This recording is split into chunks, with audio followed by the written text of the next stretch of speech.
সব কাজ কি আমাকে দিয়ে করাবে? অন্য কাউকে চোখে দিয়ে দেখো না। এই মিনু, সারাদিন বয়ে মুখ গুজে থাকলে হবে? ওইদিকে যে রান্নার টাইম হয়ে গেছে, ওইদিকে খেয়াল নেই তোর। যা শিগগিরই ভাতটা গিয়ে বসা। আমি তো আসলাম। হ্যাঁ হ্যাঁ মা, যাচ্ছি। আসলে আমার কালকে পরীক্ষা, তো তাই একটু পড়ছিলাম আর কি। যাচ্ছি, এক্ষুনি গিয়ে ভাতটা বসাচ্ছি। না, চাটা না খেলে চলছে না। কোথায় গেলে গো? আমায় এক কাপ চা দিও। সব কাজ কি আমাকে দিয়ে করাবে? অন্য কাউকে চোখে দিয়ে দেখো না। আমি কি এবার ঝি যে সব কাজ করব? হ্যাঁ হ্যাঁ বাবা, আমি দিচ্ছি তোমার চাটা, তুমি একটু ওয়েট করো। কেন রে? তুই কেন রে? তোর মা কোথায়? তুই তো পড়ছিলি, তোর কালকে পরীক্ষা না? হ্যাঁ হ্যাঁ বাবা, 5 মিনিটের তো ব্যাপার। ঠিক আছে, আমি করে দিচ্ছি, তুমি ওয়েট করো, কোনো ব্যাপার না। ঠিক আছে, এখনো নিউজ পেপারটা দেয়নি বুঝি? আমি এখানে আছি, চাটা দিয়ে যাস। বাবা, তোমার চাটা হয়ে গেছে, আমি এখানে টেবিলে রেখে দিচ্ছি, তুমি নিয়ে নিও।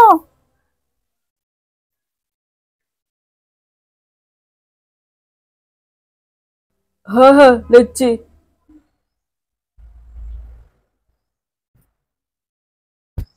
আরে বিপিন বাবু, আপনি একা কেন আজকে?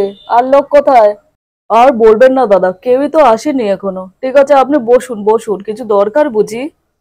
তা একটু আছে বই কি।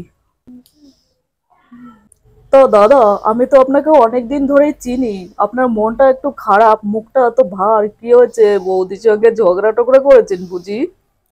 আরে আর বলো না, আমার আগের পক্ষের মেয়েটা মিনু, তুমি তো জানো মেয়েটা পড়াশোনায় কত ভালো।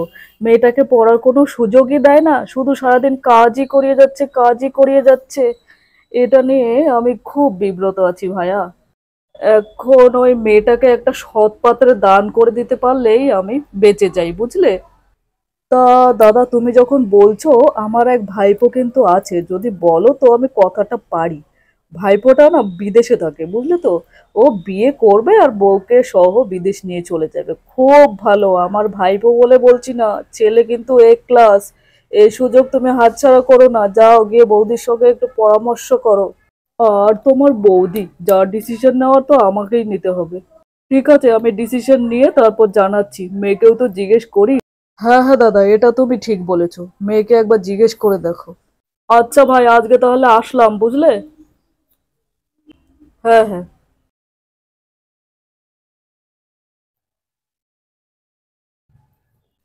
কই গো মেনুর মা, একটা জবরদস্ত খবর আছে। কি খবর গো? আরে আমাদের ওই যে বিপিন বাবু আছে না, ওনার এক ভাইপো আছে, বুঝলে? ছেলে খুব ভালো, বিদেশে থাকে। আমাদের মেনুর কথা বলছিল, তা তুমি কি বলো? তোমার মেয়ে, তুমি যা কিছু করো, আমাকে কেন বলছো? ও মা, মা, মা তুমি শুনেছো? মিনুর জন্য এত ভালো পাত্র।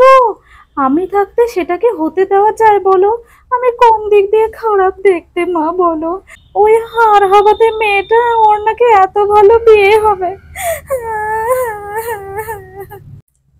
মা, তুই ভাবিস না, আমি কিছু করছি তারা। তুমি কি করবে গো মা? তুই শুধু দেখ আমার কামাল। আরে তিনু, কেমন আছিস? আমি তো ভালোই আছি, তুই কেমন আছিস? এতদিন পর ফোন। আমি তো মোটামুটি চলছে আর কি। তা বল, কি দরকারে ফোন করেছিস? শোন, আমার সৎ মেয়েটার না খুব ভালো একটা পাত্র আছে। এমন একটা মেকআপের জিনিস আনিস, ও পুরো কালো হয়ে যাবে। বরপক্ষ যেন দেখে দৌড়ে পালায়। ঠিক আছে, তুই চিন্তা করিস না, আমি কিছু ব্যবস্থা করছি। ঠিক আছে, রাখলাম। আস্তে সে ভালোই হবে। মিনু মা, কোথায় গেলি? যাই মা।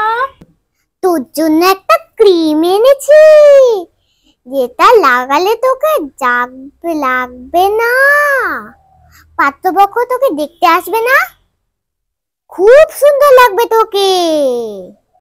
নে নে, রাতে বেলা মেয়েকে ঘুমিয়ে পড়বি। ঠিক আছে মা, আজ আমি বুঝতে পারলাম তুমি আমাকে কত ভালোবাসো। থ্যাংক ইউ মা। হ্যাঁ, আমি কি শুনলাম, যেই না মেনুর জন্য ভালো একটা পাত্র এসেছে অমনি আমার মার একেবারে মেনুর ওপর দরদ উতলে পড়েছে না। ওকে দামি দামি ক্রিম এনে দেওয়া হচ্ছে, ও সুন্দর হয়ে যাবে আর আমি পেতনি থাকবো। ওর অনেক বড় বাড়িতে বিয়ে হবে আর আমার কিনা খারাপ ঘরে বিয়ে হবে। এটা আমি কিছুতেই হতে দেব না। আমি এক্ষুনি গিয়ে মেনুর কাছ থেকে ক্রিমটা নিয়ে আসবো। এই মিনু, শাকচুন্নি, দে আমাকে এই ক্রিমটা দে। ওটা তোকে আমি মাখতে দেবো না। তুমি ওটা মেখে সুন্দর হয়ে যাবে আর আমি কালো কাউয়া হয়ে থাকবো। আমায় দে বলছি, শিগগির দে, না হলে মেরে তোর দাঁত ভেঙে দেবো আমি। এক্ষুনি দে আমায়। হ্যাঁ হ্যাঁ বোন, তুমি যখন চাইছো তাহলে নাও না। হ্যাঁ, ওটা আমিই নেব।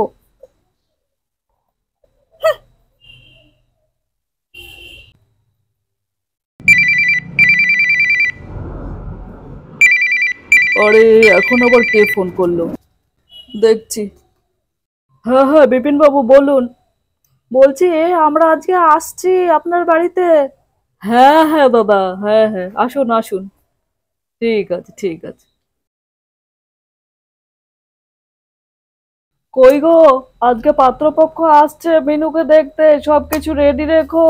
পাত্রপক্ষের জন্য সমাদরে কোনো ঘাটতি না হয়, এটা কিন্তু আমি বরদাস্ত করব না, বলে দিলাম। হ্যাঁ হ্যাঁ, তুমি চিন্তা করো না, আমি ব্যবস্থা করছি। কই দাদা, বাড়িতে আছেন? আমরা এসে গেছি। ও, আপনারা এসে গেছেন, আহা কি ভালো করেছেন। আসুন আসুন আসুন, বসুন। হ্যাঁ হ্যাঁ হ্যাঁ, বসছি। তো বলুন, আসতে কোনো অসুবিধা হয়নি তো?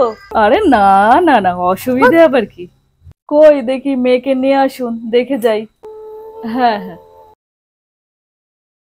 কই গো মেনুর মা, মেনুকে নিয়ে এসো। হ্যাঁ, আসছি। যা মিনু যা।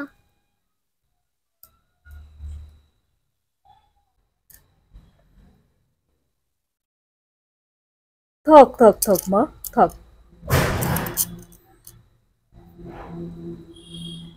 হ্যাঁ হ্যাঁ, থাক থাক, আর প্রণাম করতে হবে না। বসো ওখানে। ঠিক আছে।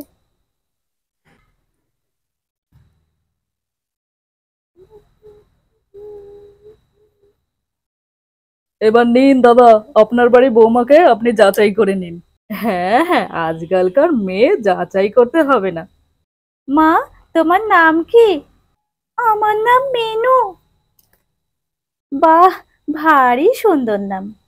তুমি বুঝি পড়াশুনো করো? হ্যাঁ, আমি বিএ সেকেন্ড ইয়ারে পড়ি।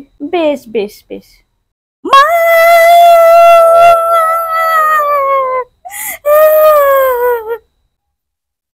কি হলো রে, কি হলো? মা, আসলে তুমি কালকে মেনুর জন্য যে ক্রিমটা এনেছিলে না, ওটা আমি মেনুর কাছ থেকে জবরদস্তি কেড়ে করে নিয়ে রাতের বেলায় মেখে রেখেছিলাম। এখন সকালবেলা বাথরুমে এসে মুখটা ধুতেই দেখি মুখটা আমার পুরো কালো হয়ে গেছে। মা, এখন আমি কি করব? এই মুখ নিয়ে আমি কেমন করে লোকের কাছে যাব? লোকের সামনে কি করে আমি মুখ দেখাবো মা? এই আমি কি করলাম? অনেক ক্ষতি করতে গিয়ে তো আমার নিজেরই ক্ষতি হয়ে গেল। হে ভগবান, আমাকে ক্ষমা করে দাও। আমি আর কখনো অন্যের ক্ষতি চাইবো না। তা দাদা, আপনার মেয়েটিকে আমাদের ভারী পছন্দ হয়েছে। হ্যাঁ দাদা, ভারী মিষ্টি মেয়ে আপনার। তা ওই কথাই রইলো, আমার ভাইপোর সঙ্গে বিয়ে দিয়ে মেয়েকে কিন্তু আমরা আর ছাড়ছি না, একেবারে বিদেশ পাঠিয়ে দেব। আর মেয়েকে নিয়ে আপনার চিন্তা রইলো না। হ্যাঁ দাদা, আপনি আমায় বাঁচিয়েছেন। আরে না না, ও কথা বলবেন না। আপনার মেয়েটিও তো ভারী ট্যালেন্টেড না, এরকম মেয়ে লাখে একজন মেলে, লাখে। সবই ভগবানের দান। তা ঠিক আছে, আমরা আজকে এলাম। আচ্ছা দাদা, আবার আসবেন। হ্যাঁ হ্যাঁ হ্যাঁ, আসছি। মিনু মা, আসছি তাহলে। আচ্ছা ঠিক আছে।